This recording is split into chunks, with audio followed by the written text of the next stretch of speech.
Welcome to Never Rewrite. I'm Isaac Askew. And I'm Jeffrey Sherman. And today we're going to discuss the writing your job out of existence mindset. I first heard this thing from my first manager many decades ago. God, I'm old. And he made the point, he said, look, if you're so, he made the point, abandon the idea that you want to be irreplaceable or important in your job. Because if you're irreplaceable or important, yes, everyone's going to come to you and you can't be fired, but also you can't be promoted. And so the idea of being irreplaceable, it's more of a trap than it is a protection. And he said, what you really want to do... No, I just had a quick thought. Go. What if you don't want to be promoted? What if you're in the perfect spot and you really want to make your job irreplaceable? We don't have to go too far into that. I was just going to think about that. I've never been there. What if someone's like, I don't really want to, I want to stay in my role as principal engineer. I don't want to get promoted to director anyway. I'll make my role.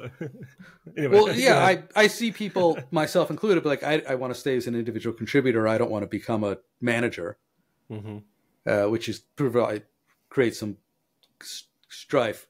But I've never seen anyone be like, I'm happy with the job I have right now, and I want to just keep writing this specific job until I retire. Like I've never heard or seen anybody explicitly say that, or so I don't know. I don't have any thoughts on that. Okay, continue. So the idea of writing your job. So the easiest way to get a role in your company is to make your current role disappear in a positive way. So many times let me describe the trap. Many times I've come in working for what I'll broadly call legacy system rescue, right? You're a developer, they've got a legacy system. They want to hire somebody to keep the lights on while they work on the new thing. And then eventually the old system will go away or whatever. They just need it to continue to work. They don't really care about it. So they've hired somebody new, somebody junior. And your job is to just keep the lights on, right? When this thing falls over, pick it up. And I have seen people who get stuck there, right? They get stuck, they get burned out because like, oh, all I do all day is I fix this thing and I get it working. And then it falls over, and then it's okay for an hour or two. And then I do something else and then it falls over again. I have to go back and fix it. And they get burned out because it's a frustrating cycle. And the write your job out of existence mindset is don't get this thing running again and then go away and do something more interesting. Consider this thing to be the most interesting thing and make it so that it doesn't don't see the fun parts of your job as the time you squeeze in between working on the system. Make it so that the system stops failing and now you have all the time in the world. And you'll get more new interesting work because the system is no longer failing. And you'll no longer be squeezing it in and stressed. And that's not a mindset I see often. Like, in some ways, it goes from a victim to a conqueror mindset of, I'm not stuck fixing this old crunky system and it's not keeping me from the new things. I'm going to finish this thing. I'm going to bring it over the finish line so it's no longer an old creaky system. And now the world is opened up. It's my oyster. So do you think that people don't do that primarily because they don't want to write their job out of existence? Like they don't want to fix it because they want to be, to be stuck in that role? Like what's the reason for it? I think it's twofold. I think first, it doesn't occur to them that it's a possibility. Right? If you're hired to keep an old creaky machine running, the idea that you can transform the machine into something beautiful and well run just doesn't occur to people. It's like, oh, well, my job is to oil the machine when it breaks down and then hit the restart button.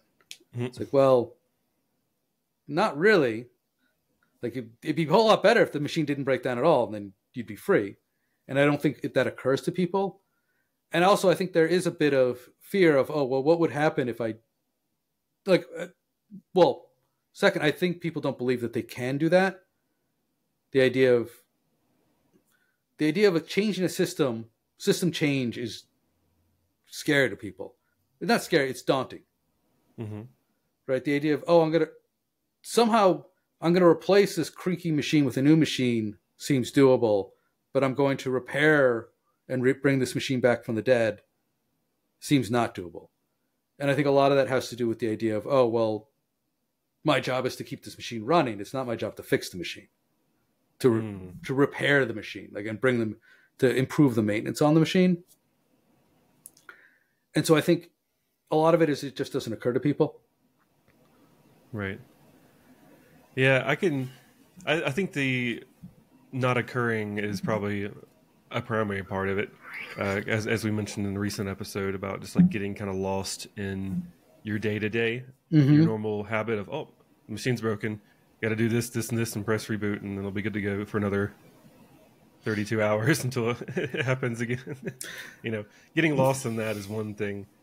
I feel like for me, I'd probably reflect on it at some point, especially once it happens at a very inopportune time, like I'm trying to go to the movies or something. I'm like, all right, let's fix this damn thing. That'll probably happen to me that way. The idea that I couldn't. Yeah. Oh, go ahead.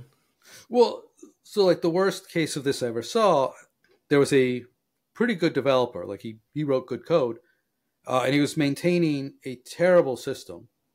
Mm-hmm. And he had long processes about what to do for each of these failure conditions. It's there was some concurrency bug. There's a concurrency bug, and these things got done out of order, and so now it's all mangled. And so what you do is you run this select statement to get this data from the database, and then you apply it to an endpoint, and he would have these long documented recovery things. And he would complain that he spends 2 to 4 hours a day recovering mangled data.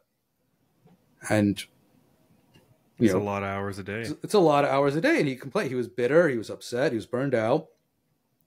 And I'm like, okay, but why don't you fix the concurrency issue? And he's like, but that's not a priority. I'm like, well, neither is fixing the mangled. Well, you're spending 2 to 4 hours a day fixing mangled data, which isn't a priority either, but it's got to be done. Yeah, I'm trying to put myself in the shoes of that person, but I think so far, if I was spending that much time, I would get so burned out with my role on fixing data that I would make it a priority. I would be like, hey, this job is becoming pretty miserable, and unless we get some time for me to go through and fix the concurrency issue, then this is just generating work for me to do and burning cash at your company, something like that. Right. But you and I have a mindset where the easiest way to get rid of work that we don't want to do is to make it not be done anymore. Right. We have a write ourselves out of a job mindset of, if this work is here and I don't want to do it, then I'll just make it not work anymore. I'll remove this work entirely and that'll be great. And this developer was very much, it never occurred to him to go back and write something to remove the thing that was making him do work. The machine was creating garbage work for him to do, and it never occurred to him to go back and change the machine. That's the way I like to look at it, actually. It's we have a buggy feature that is generating work for me to fix. And sometimes it generates small amounts of work. And it's small enough to not care about, and there's other things to worry about. 2 to 4 hours a day is not a small amount of work. No. That is an incredible amount of waste. And at that point, you just you have to reframe it as there is a thing that generates bad things out there right now for you to have to deal with, and if you fix it, then you don't have to handle it. To me, it's like ignoring a broken pipe bursting water and ruining my house. I'm like, I'm not gonna just keep moving the water out. I'm gonna turn the water line off. What's going on here? But yeah, right. There's no. It's a great way to phrase it. Right. It's yes. I will do something so I can stop bailing, or I'm not going to keep bailing out my basement. I'm going to fix it at the source. This is ridiculous. Yeah, let's just fix the problem.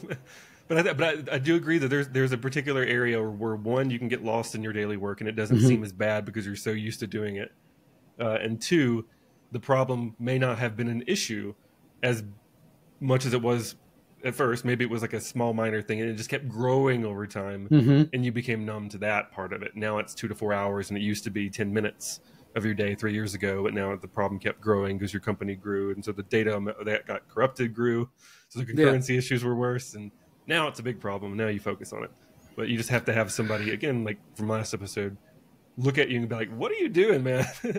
I'm on this other team and I see what you're doing every day, and you're just bailing out the water. You're bailing out a leaky boat, man. Yeah. Why don't you bring it to shore, caulk it, and yeah. The one I don't understand, though, is intentionally not fixing it to protect your job. Like, I mean, I don't know that I've seen that. Like, I know people who don't. I knew one person, at least one person, from my first startup, who was the only person who knew how to sync these really old databases. I mean, not that no one else could learn. He just wouldn't teach you, and he was just the point person for it every time. And he was also really close to getting fired, and he was just not a great employee. But that was the last thing. And so actually my boss reached out to me and was like, hey, is there any way you can learn how to do this thing? Because apparently that was like the last thing preventing him from getting fired, was just that he was the only person who knew how to do this thing. And so he was very resistant to teaching anybody else. And then, yes, once he taught somebody else, he didn't get fired. But